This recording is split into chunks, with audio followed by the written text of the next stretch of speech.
5 আগস্টের পর বিভিন্ন জায়গায় মব সৃষ্টি করে বিভিন্ন প্রতিষ্ঠানে বিশৃঙ্খলা করা হয়।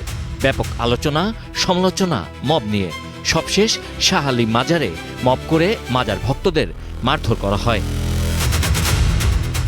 এমন অবস্থায় দায়িত্ব নিয়ে প্রথমবারের মতো সাংবাদিকদের মুখোমুখি হন ঢাকা মহানগরের নতুন কমিশনার মোসলেহউদ্দিন আহমদ। প্রশ্নের জবাবে বলেন, যেখানেই মব হবে সেখানেই অ্যাকশনে যাবে পুলিশ।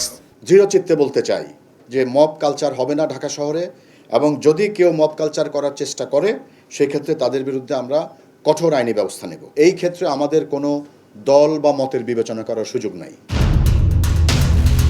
আন্ডারওয়ার্ল্ডের শীর্ষ সন্ত্রাসীদের নির্দেশে 5 আগস্টের পর রাজধানীতে ঘটেছে একের পর এক খুন। সেই সন্ত্রাসীদেরও আইনের আওতায় আনা হবে বলে জানান ডিএমপি কমিশনার। যারা অপরাধ জগতে সক্রিয় হওয়ার চেষ্টা করছে, গ্রুপে আবার তারা সংগঠিত করছে, তাদেরকে আমরা অবশ্যই গ্রেফতার করব।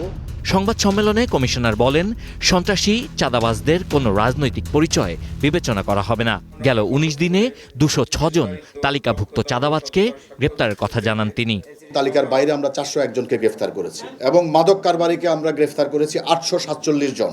তালিকা ধরে কিশোর গ্যাংয়ের বিরুদ্ধে অভিযান অব্যাহত থাকবে বলেও জানান ডিএমপি কমিশনার। তালিকা আমাদের কাছে আছে।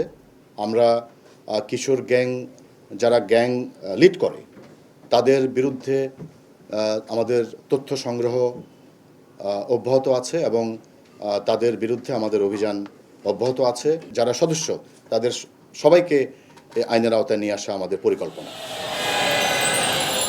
এক প্রশ্নের জবাবে তিনি বলেন, পুলিশের একার পক্ষে ব্যাটারি চালিত অটোরিকশা বন্ধ করা সম্ভব না।